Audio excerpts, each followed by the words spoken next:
Hi besties, welcome to my YouTube channel. The title of my story is My Best Friend Got Married to My Husband Secretly. Titi and I had been best friends since childhood. Growing up in Lagos, we shared everything, secrets, dreams, and even our small victories. When my husband Ayo and I decided to move to Abuja for work, it was only natural that Titi, in search of better opportunities, moved with us. Our home was filled with laughter and shared memory, but little did I know Titi about a secret ambition. 2 years ago, Ayo started acting strangely. Late night chats, unexplained absences, and a newfound obsession with his appearance set off alarms in my mind. But I trusted him implicitly. I never imagined that my friend and my husband could betray me. One evening, everything unraveled. Titi went out to get something, and Ayo had returned from a particular stressful trip, and his phone buzzed repeatedly while he dozed off on the couch beside me. Curious, I glanced at the screen and saw a WhatsApp message from Titi. My heart sank as I read the affectionate words, the plans for their future, and the picture of Fumi. A child Fumi told me her boyfriend abroad came home, impregnated her, and left back to UK, breaking all communications with her when she found out and told him she was pregnant. Ayo had married Titi in a secret ceremony 2 years ago.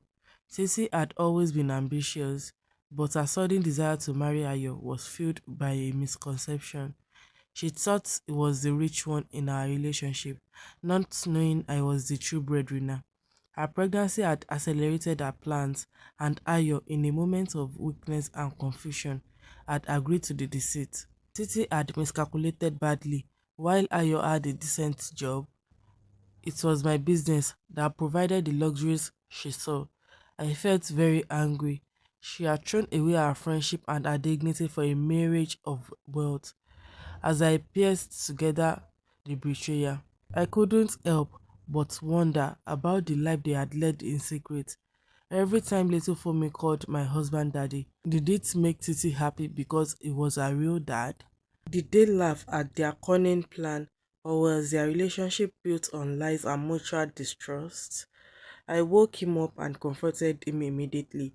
He stammered, tried to lie, but the evidence was overwhelming. Titi had been careless, too confident in her secret life. The confrontation was explosive, and Titi, hearing the commotion from outside, rushed in.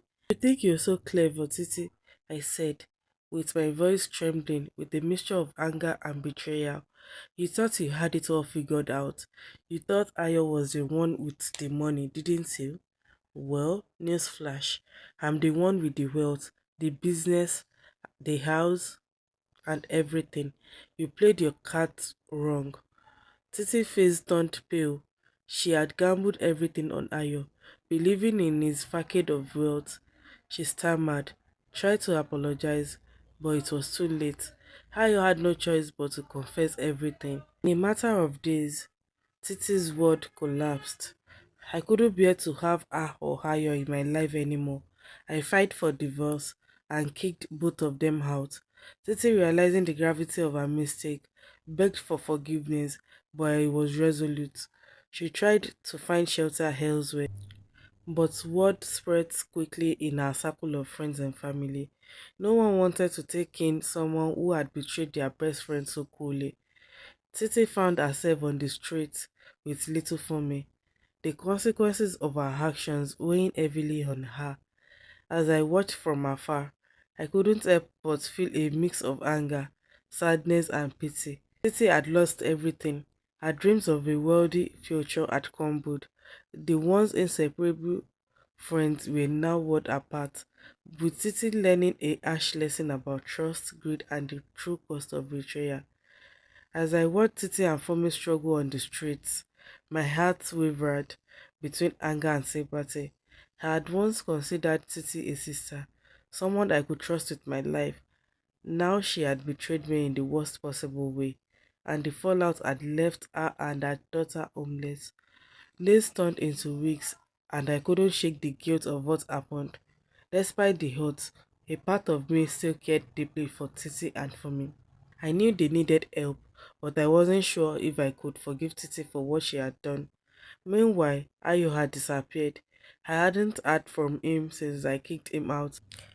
Part of me was relieved not to have to face him, but another part wondered where he had gone and what he was doing. One sunny afternoon, I spotted Titi and Fumi walking in the street. Titi was looking dirty and tired, and Fumi clung to her mother's back. I hesitated for a moment, then approached them cautiously. Titi, I said softly, can we talk? Titi looked at me, her expression of a mix of surprise and shame. Tosin, I'm, I'm so sorry. I never meant for any of this to happen. I was just desperate. I signed. Feeling the weight of the situation, I know things got complicated, but what he did was unforgivable. Titi, you betrayed me in the worst possible way. Titi nodded, tears streaming down her face. I know, and I regret it every day. I was too stupid to think that Ayo was everything. I should have valued our friendship more. I studied art for a moment, feeling conflicted. Despite everything, Titi had been my closest friend for years. Seeing her like this, broken and homeless, stirred something inside me.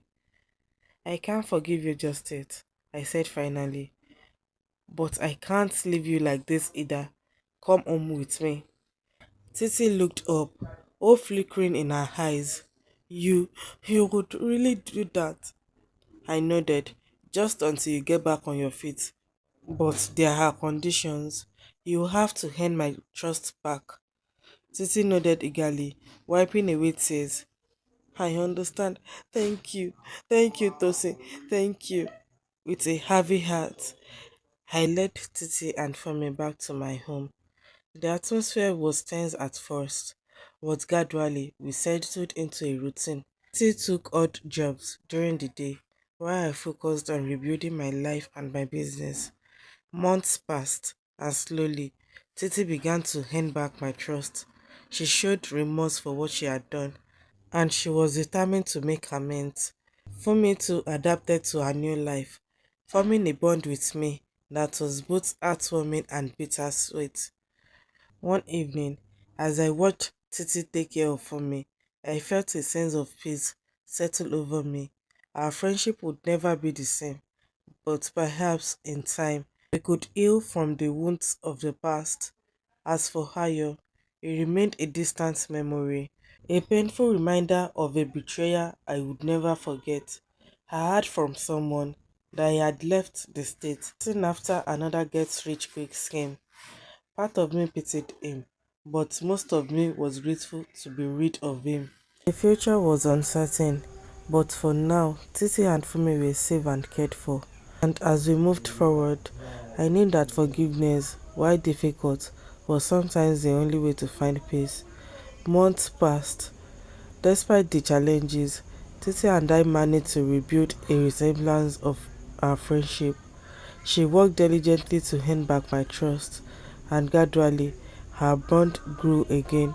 Fumi became like a niece to me, and I found joy in watching her grow and thrive. One day, while Titi, Fumi, and I were out shopping, we bumped into an old acquaintance of mine, David. David was charming, successful, and soon became a frequent visitor to our home. Over time, our friendship blossomed into something more, and before long, David proposed. I was hesitant at first, scared by my past experience with Ayo. However, David proved to be kind, loving, and supportive. He knew about my history with Titi and Ayo, and he was understanding and patient. Eventually, I said yes. We were married in a small, intimate ceremony surrounded by close friends and family. David was a successful businessman with interest abroad, and he offered me the chance to move with him to a beautiful home overseas. It was an opportunity for a fresh start, away from the painful memories of the past. I settled into my new life abroad with David, and we soon welcomed two beautiful children into our lives. Our home was filled with laughter, love, and the promise of a bright future. I had never been happier. As the years passed, I occasionally thought about Titi and wondered how she was doing. We exchanged occasional chats and calls, and she told me she had found a stable job and was doing well. We never fully rebuilt our friendship, but there was a mutual understanding and a sense of closure. Looking back, I realized that life had a funny way of working out. The betrayal I had faced had been painful, but it had also led me to David and the family I had always dreamed of. I had learned the importance of forgiveness, resilience, and true meaning of wealth, not just in material terms, but in the love of family and friends. And also, I lived my life with gratitude, knowing that the trials and tribulations of the past had shaped me into the person I had become. As I watched my children playing in our sunny garden, I knew that I had finally found my happily ever after. And thank you for watching my story. Don't forget to click on the subscription button.